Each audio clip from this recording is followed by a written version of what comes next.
Hi, I'm E, and welcome to my first vent. Um, I really don't know where to go from here, so I'm just gonna start talking. Um, I have been struggling with PTSD the last couple of months. It's been since January or February that it's been a problem for me. So it's like February, March, April, May, June, September, October. It's been like 9 months, which is long enough for a pregnancy to happen. Um, but no, I have been struggling with um, a lot of this. This mask is really, really small on my ears. I have been struggling with um, looking around corners, checking every car to make sure that it's not his, and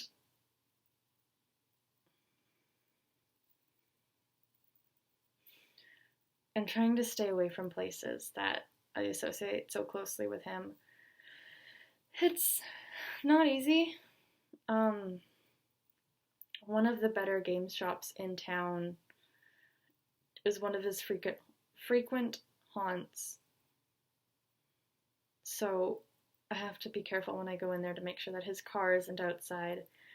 But the problem with that is I know that sometimes he drives his family vehicles, and I can't exactly keep an eye out for all three of those. I can't. I can't. It's so frustrating.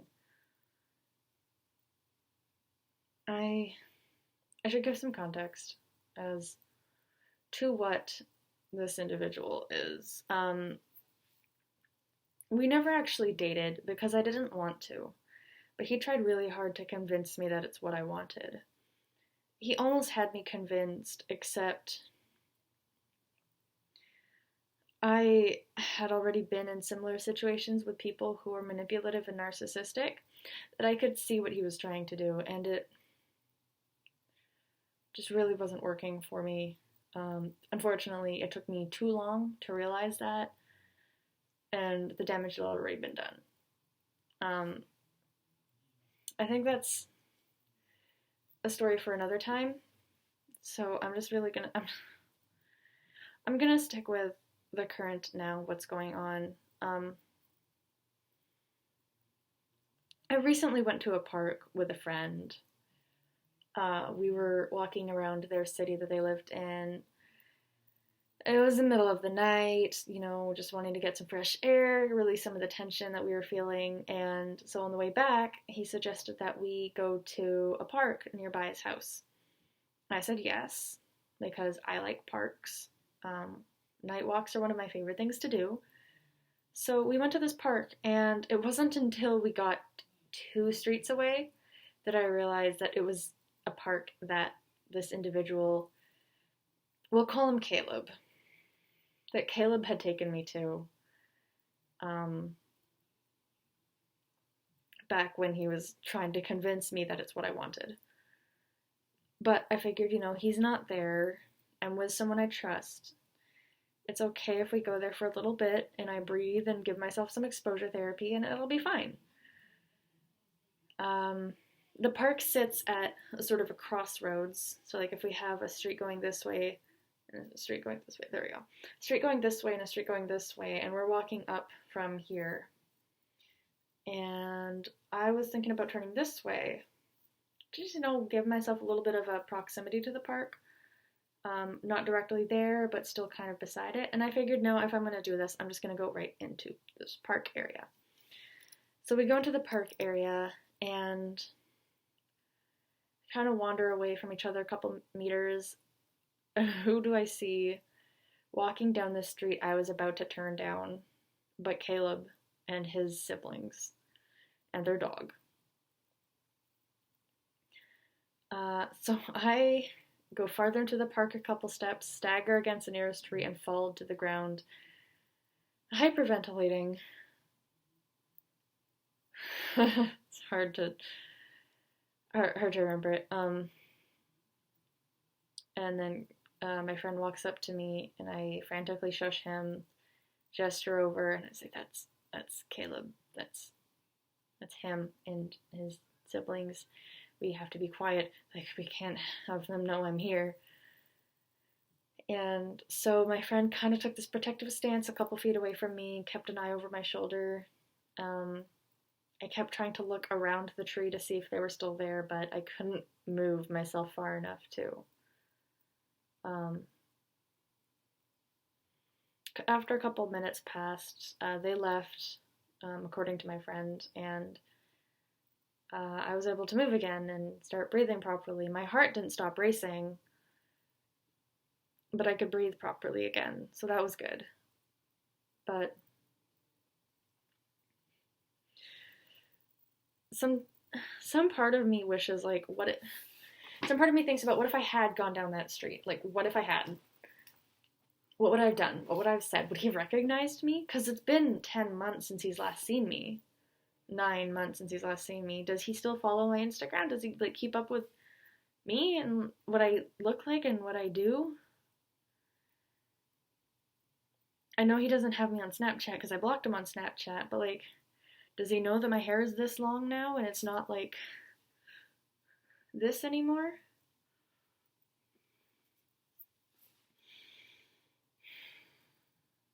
Would he pretend he doesn't know me, which is best case scenario? Would he apologize? Would he try to talk to me? Would he... I don't think he would try anything with his siblings there, but wouldn't he though? It's a lot of unknown, and I kind of wish I went down that street just to see what would have happened, you know? But I know that wouldn't have been healthy at all. Like, I would have had a meltdown that lasted longer than a week if I had done that.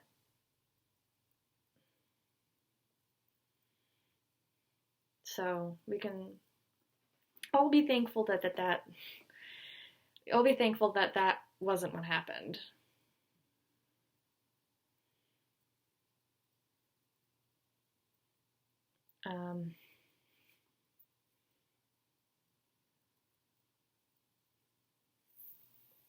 I keep looking at cars on the street, whether it's driving or walking around, boarding.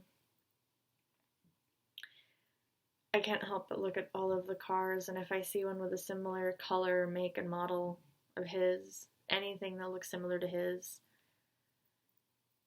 everything in me is ready to fight or flee. Most likely flee or freeze. It's never him. Thank God. But if it is, I don't know. I'm so tired of having to look out for everything, and I don't know when it's gonna end. I just want it to stop.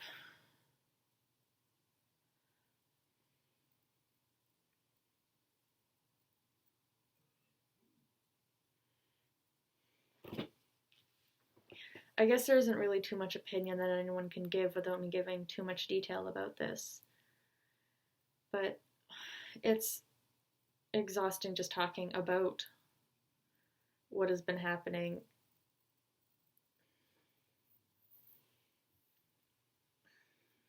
I don't know if I'm going to post this raw or not. It just seems like a lot of effort for some stupid rant, some vent to people that probably don't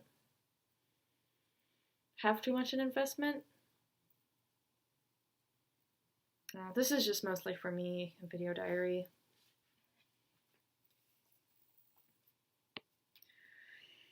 I'm frustrated.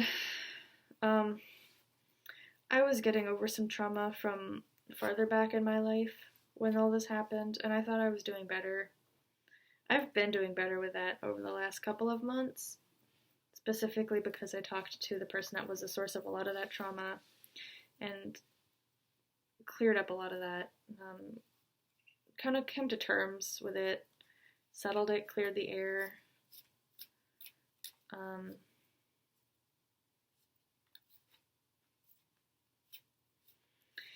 So it was literally just like, hey, you solved this impossible math problem, we're gonna give you 2 more.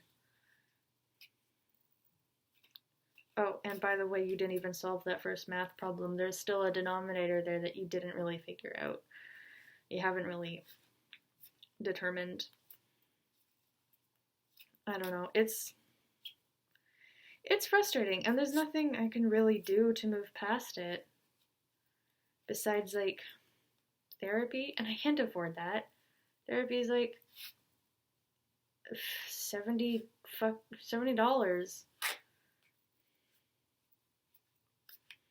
So instead, I tell strangers about it on the internet and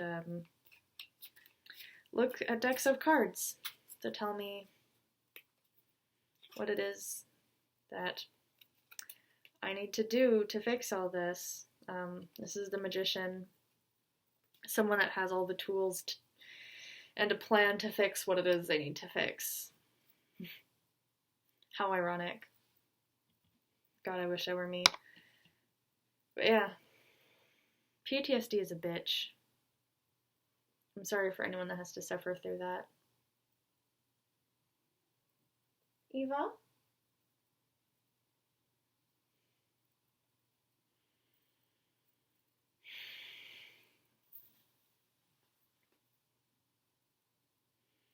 He's also, okay, another problem. I know this is like so long, and I probably do need to cut some of it out. But another problem is that he's also really deeply involved in one of the communities that I've built for myself, or that I've built myself into. So if I go back to it post-COVID and I start to integrate myself into it again in that social circle, is he going to come back with his own group? Because it's kind of like in a public setting, and you can bring your own social groups in. So is he going to bring his into the place where my safe space is, and going to like contaminate my safe space with him being there, and then I can't be there anymore? Like, what is going to be the situation with that? I don't know.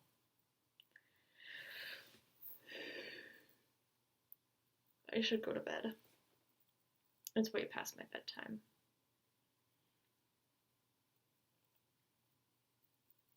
I could always talk more about this tomorrow. I'm going to try to make this like a nightly journal entry, just like 10 minutes of getting everything, 10 something, 50, I don't know. Just a while of me just getting everything out just before I go to bed.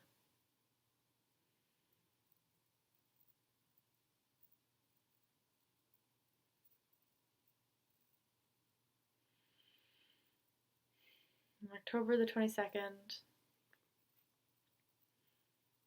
Hello?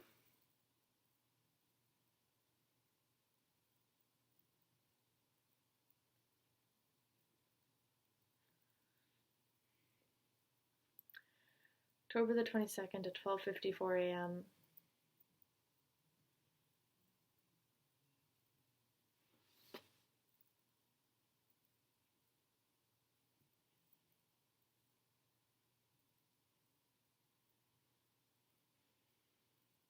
Okay, that's weird. It feels like there's someone in the room with me, but there isn't. Anyway, this has been going on recording for 14 some odd minutes. I should go to bed. But yeah, that's daily vlog rant number 1. I'll keep you updated tomorrow on how that goes. This has been E talking about her PTSD. I'll see you guys tomorrow. Good night.